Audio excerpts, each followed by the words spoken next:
हर हर महादेव साथियों, आप सभी का मेरे चैनल लव यू जिंदगी में तहे दिल से स्वागत है। आप सुन रहे हैं अर्चना वर्मा की लिखी हुई कहानी तेरे संग 11 का 41वां भाग। बोलो, किस लिए फोन किया है? क्या इन्फॉर्मेशन है? वो आदमी पकड़ा गया? कॉरिडोर में निकलकर प्रणव ने पूछा। नहीं सर। तो फिर क्या कर रहे हो तुम? प्रणव चिल्ला उठा था। सर, मेरी पूरी बात तो सुनिए।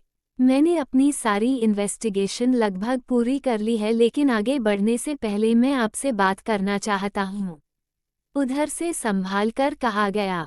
उसकी बात सुनकर प्रणव समझ गया कि निश्चित ही कुछ बड़ा है। उसने अपनी साउंड लो कर दी। बोलो। सर, फोन पर नहीं। क्या आप अभी मुझे मिल सकते हैं? इन्फॉर्मर ने पूछा। अभी तो मैं हॉस्पिटल में हूँ, प्रणव ने अपनी दाहिने हाथ पर बंधी हुई घड़ी को देखते हुए कहा। तभी उसे याद आया कि उसकी मीटिंग के स्टार्ट होने का भी समय हो गया है। सर, अगर आपके पास टाइम हो तो इस अस्पताल के ठीक सामने विनायक ग्रुप का एक होलसेल का गोदाम है। मैं वहाँ 5 मिनट के अंदर आ जाता हूँ, आदमी ने कहा। ठीक है, तुम जल्दी से आओ, मैं अंदर केबिन में तुम्हारा इंतजार करूँगा, प्रणव ने कहा। उसने तुरंत अपने फ़ोन से अपने पिता प्रथम सिंह को मैसेज किया। कुछ जरूरी काम में बिजी रहने के कारण मैं यह मीटिंग अटेंड नहीं कर पाऊंगा। आप मिस्टर मलिक के साथ देख लीजिए।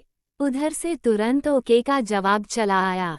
फ़ोन रखकर प्रणव मुस्कान के वार्ड की तरफ गया, जो कि अंदर इंजेक्शन के असर से सो रही थी। मुश्किल से 3 या 4 साल की नाजुक सी धान पान वाली मुस्कान का शरीर भी इतना बड़ा नहीं था जितनी बड़ी बड़ी मशीन उसके ऊपर लगी हुई थी। इन मशीनों को देखकर ही प्रणव का दिल हौल रहा था। उससे वहां खड़ा भी नहीं होया जा रहा था। किसी तरह से दिल को मजबूत करके वह वहीं पर खड़ा था। पापा मत जाना, सोने से पहले मुस्कान की कही हुई बात उसके दिल में चल रही थी। पापा, उद्धरण चिन्ह। पापा केवल एक शब्द नहीं बल्कि अपने बच्चों की एक पूरी दुनिया है। और इस शब्द पापा ने प्रणव को झकझोर कर रख दिया था। लड़की के जिंदगी में उसके पिता का होना बहुत जरूरी है। डॉक्टर साहब की बात दिमाग में गूंज उठी थी। मैं नहीं जानता कि तुम्हारा और मेरा रिश्ता क्या है, पर तुमने मुझे पापा कहा और मेरे दिल के जज्बात भी यही कहते हैं कि तुम मेरी ही बेटी हो। परीक्षित ने भले ही तुम्हें अपनाने से इनकार कर दिया है, पर मेरा दिल कह रहा है कि तुम मेरी अपनी हो।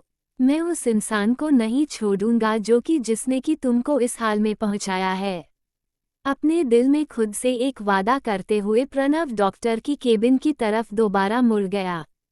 तभी उसकी नज़र बाहर बेंच पर बैठी हुई पलक पर गई, जो कि अपना चेहरा हथेलियां में छुपाए हुए रो रही थी। प्रणव का दिल कट कर रह गया था। कुछ समझ में नहीं आ रहा था कि क्या गलत है क्या सही। किसकी गलती से मुस्कान की यह हालत हुई है? कुछ देर पहले तक तो उसे खुद पलक के ऊपर गुस्सा आ रहा था कि पलक ने मुस्कान का ध्यान नहीं रखा। उसके दिमाग में उसे दिन की भी बात चल रही थी, जब मुस्कान रोते हुए जाकर उसके पैरों से लिपट गई थी। पर अब डॉक्टर साहब की बात को सुनकर उसे ऐसा लग रहा था कि मुस्कान के अंदर पापा को ढूंढने की भावना बहुत प्रबल होती गई थी, क्योंकि उसे दिन भी जब प्रणव ने मुस्कान से उसके पापा के बारे में पूछा तो वह कुछ जवाब नहीं दे पाई थी। परीक्षित और पलक के रिश्ते के बारे में सारी बात जानने के बाद प्रणव पलक को भी दोषी नहीं कह सकता था। जो इंसान अपनी बीवी और बच्चे की जिम्मेवारी नहीं लेना चाहता, उसके साथ रहने का क्या औचित्य बनता था? पलक ने भी जो डिसीजन लिया था गलत नहीं था, लेकिन अभी मुस्कान की कंडीशन और पलक को टूटी फूटी हालत में देखकर उसे खुद पर गुस्सा आने लगा था।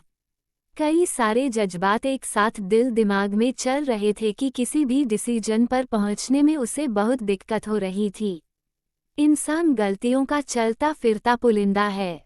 इंसान से गलतियां होती हैं, गुनाह भी होते हैं, लेकिन उस गलती या फिर गुनाह को स्वीकार करने के लिए एक मजबूत जिगर चाहिए। क्या उसके अंदर यह मजबूत जिगर है, या फिर वह भी इस मामले में परीक्षित की तरह फरार खोज रहा है? प्रणव ने अपने खाली हाथों को देखते हुए अपने मन में सोचा। तभी उसकी नज़र अपनी दाहिनी हथेली के तिल पर गई। अगर दिल में एक शक ने सर उठा ही लिया है तो इसकी पुष्टि कर लेनी चाहिए, ताकि बाद में कोई पछतावा ना रहे। पहले ही मैं उसे रात को लेकर इतने पछतावे में हूँ।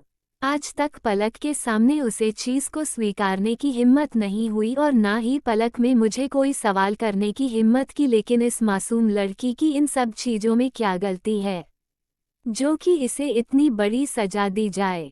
अपने मन में कुछ डिसीजन करके प्रणव डॉक्टर के केबिन के अंदर दाखिल हो गया। वो इस समय मुस्कान की ही फाइल स्टडी कर रहे थे। अरे प्रणव, बैठो, तुम अभी तक गए नहीं। डॉक्टर साहब प्रणव को देखकर मुस्कुराए। प्रणव ने इनकार में सर हिला दिया। मुस्कान की कंडीशन क्या है? उसे कब तक डिस्चार्ज मिल जाएगा? प्रणव ने पूछा। चिंता करने की अभी कोई बात नहीं है। इंजेक्शन के असर से वह सो रही है, करीब 3-4 घंटे तक तो आराम से सोएगी। उसके बाद हम उसे दवायां भी देंगे। कल सुबह तक उसकी हालत में सुधार हो जाना चाहिए। उसके बाद ही डिस्चार्ज के पेपर बनेंगे।